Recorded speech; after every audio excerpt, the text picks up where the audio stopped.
What is up, Rum Hut Nation? It's your boy Nick, reporting back again from the Rum Hut. Thank you once again for joining me on this lovely Sunday. It is the second, Sunday the 2nd. And, we were all kind of waiting for the Bombers to announce their final roster and final cuts. Every other team did that yesterday, except the Bombers. So I woke up and had to do a bunch of stuff today, and of course they release it today. So had some time last night to do a video, but I guess better late than never. So let's get into some of the roster cuts. I'm probably going to spend more time actually talking about some of the rookies that we're going to see, because if they're cut, right? I don't think there's a lot of guys who are like veteran cuts. So it's going to be mostly guys who, maybe we're eating a little bit of crow on, that we were high on here at the network. And I'm going to spend more time about some of the guys that actually made the roster and what kind of roles they may play this year. And just get us a little primer to see some of the guys who actually might play a role in this team going forward. So sit back, relax, get your beer, get your rum, get whatever you need, and or your coffee like me, and we'll get right into the video. And so the Bombers released 29 players, including preseason hero Chris Smith. Obviously had a pretty good game in the first game, but my understanding is he got injured. So depending the severity of that injury, maybe they figured, maybe they can bring him back later on. It's a long season, so some of these guys I think that are cut may end up on the practice squad eventually, or they could be brought back as replacements down the road. But a lot of these are expected, so we're not really going to get into a lot of them. Some of the Canadian ones, I think some of these guys were just developmental guys, hoping maybe they might be able to strike gold. There were a few players that I saw that were pretty, weren't expected, but first one I kind of had on my list, Aaron Cruikshank. He was a receiver / returner. Everyone had him kind of tabbed as the next Janarian Grant. Watching the game, last two games, preseason games, clearly he wasn't the next Janarian Grant. He didn't really have any explosive plays or anything like that, so I thought that was pretty expected.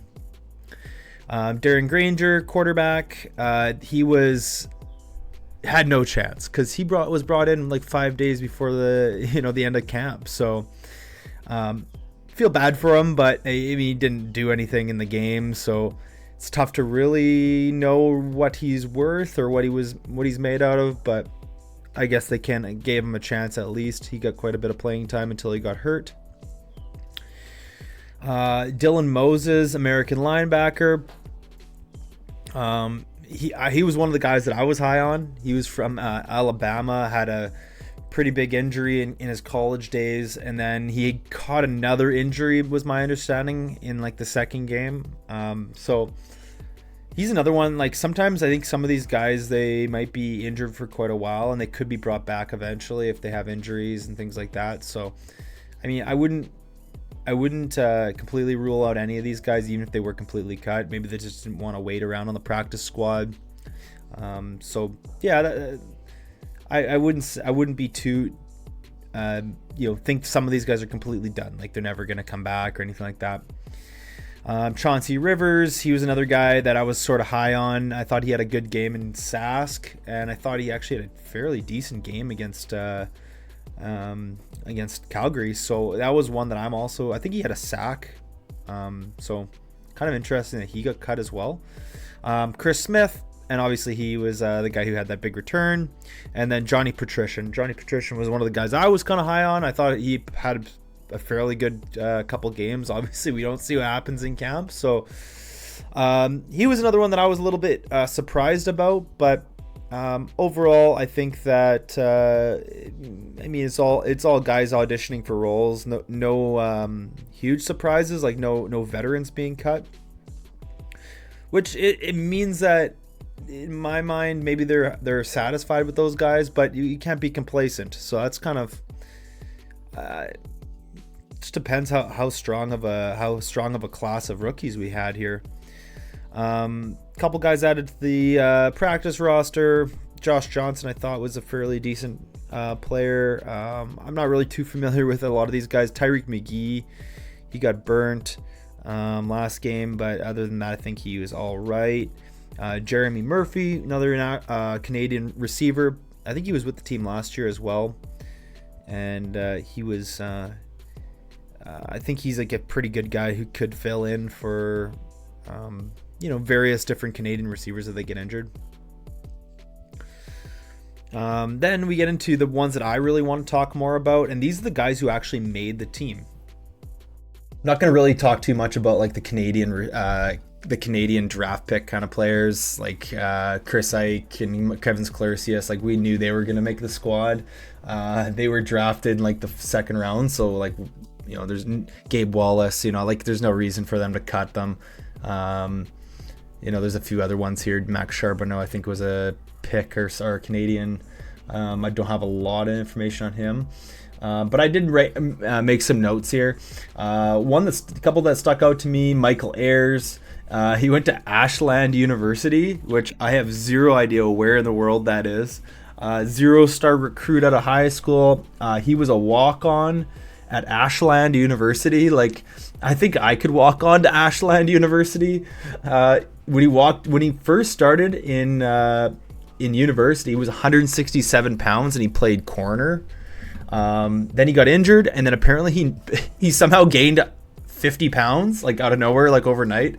And then he switched to linebacker and went to the NFL Combine and ran like a 4.5 40. And he was like an all-American linebacker. So we may be able to find a diamond in the rough there. Like, I kind of, we were talking just a little bit ago about a couple guys like Dylan Moses and Johnny Patrician. Like, these guys are D1 middle linebackers, and they got cut. So to me, that means that like these guys are, Patrician went to Pitt, Dylan Moses was with Alabama. So it's just really, it's really surprising and very interesting that they would be, higher on a guy like that went to a nowhere school. I think he might have been in like the XFL or UFL or something like that. Another one on my list here, I got Myron Mitchell. He was the guy with the red gloves and shoes. He was a UAB alumni, undrafted free agent, signed with the Vikings. It says here with some of the notes that I made, he actually is a kick returner. I saw him return some kicks, so maybe that's kind of part of the reason why they wanted to keep him, because he was they saw more from him in the kick return game or the punt return game. So he'll factor into that receiver run kick returner kind of situation. Ontario Wilson, also known as Pokey Wilson. I've watched some tape on him. He went to FSU, which is obviously D1 college, Florida State. He is undersized. He's only 6 feet, 181 pounds. And then it says he also returned some kicks there. So he may also factor into that. Seems like they're really not sure who's going to return the kicks right now. Kind of downside, they said he's a speedy receiver, but when I went to go search it up, he only ran a 4.6 40 in like his pro day. But it was estimated he could be closer to 4.5.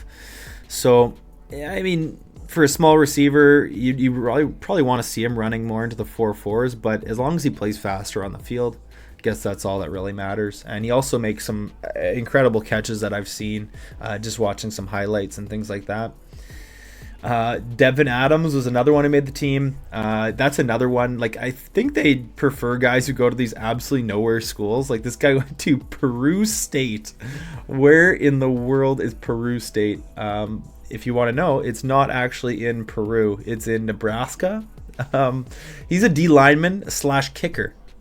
So make that what you will. I kid though. He is not actually a kicker. He was a kicker in college, but they're not going to have a 250 pound. I guess maybe 200, more like 260 or 280 pound defensive lineman kicking kicking field goals. He did play pretty much everywhere on the line, and when I watched his tape, it's really I don't think he'll be big enough to play like a defensive tackle in the CFL. He'll probably be more fighting for that spot to play defensive end across from Willie, and they do obviously like switch out so much, so he'll get playing time. He's got really good get off the snap. He just beats the O lineman from the jump. So I think he'll be a really interesting pass rusher for us. Hopefully he can cause some mayhem in the backfield. Actually, I was listening to an O'Shea press conference, and they asked about Devin Adams, and they asked him about how he's a kicker. He said O'Shea said he wouldn't let him return kicks because he's gonna break the footballs. He'd break the lining of the footballs. So I guess maybe if Castillo went down, I guess maybe. We got Jamal Bobo Woods. These guys all have pretty funny middle names too, or nicknames. He's a defensive tackle, kind of a stout guy. Went to Illinois. He signed actually like a 3-year deal with the Colts after being undrafted. So he's got a little bit of NFL experience, probably just on like practice rosters and things like that. But I don't have a lot of information on him, but he's going to be a guy that they're going to kind of rotate in on the at defensive tackle. Terrell Bonds, he's a 5'9", 185 corner, so he's a really kind of undersized corner. He actually played 4 games with the Ravens and had 1 start, so that's pretty impressive if you ask me. He was just with the San Antonio Brahmas in the XFL. I thought he has a really nice stat line: 14 tackles, 3 pass knockdowns, 2 fumble recoveries in 9 games.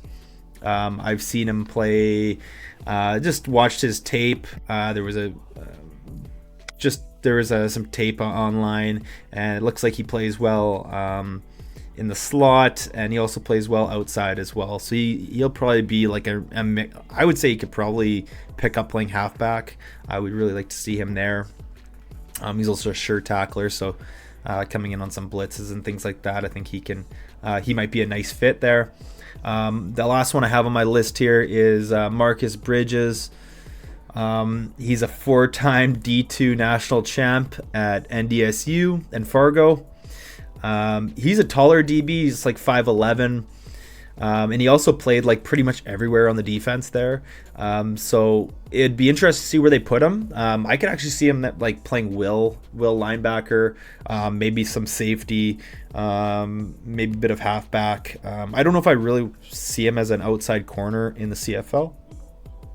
I just don't think he has like that top end speed that some of those guys on the outside have. But yeah, those are kind of all the guys I think are going to be really interesting to watch going forward this upcoming season. And usually with the crazy CFL, even though they announced a completed roster, it is not complete. There will be more moves. They will move guys around and avoid the salary cap and things like that. There's going to be guys at other camps that they like that got cut, and they're going to probably bring them in. So I think there's still a few spots that may be filled. I saw Marcus Sales got released by BC. I could definitely see them bringing in him at the right price. I could also see, honestly, I could see them maybe bringing another quarterback just into the practice roster, or maybe even putting Terry Wilson onto the practice roster and putting, hard to say. They're going to make so many moves. There's going to be a lot of like roster manipulation going on. As for the kick return game, I think they should put in Devin Adams, the D-line / kicker. I would pay money to see that. Getting him returning the kicks, oh man, just watch the fuck out.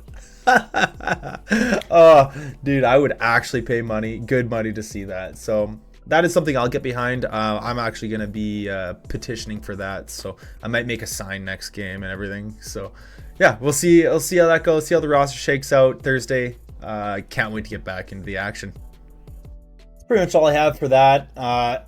Really kind of underwhelming preseason in my opinion. I didn't really there's no real guys who just stood out head and shoulders, and you're like, that guy is going to be a star. There's nobody was like a Schoen or a, I don't even know, like Lucky Whitehead or Janarian Grant or anything like that. So sort of underwhelming. That game was absolutely the most boring game I've ever watched in my life against Calgary. So it was pretty nice that they had that little weather delay.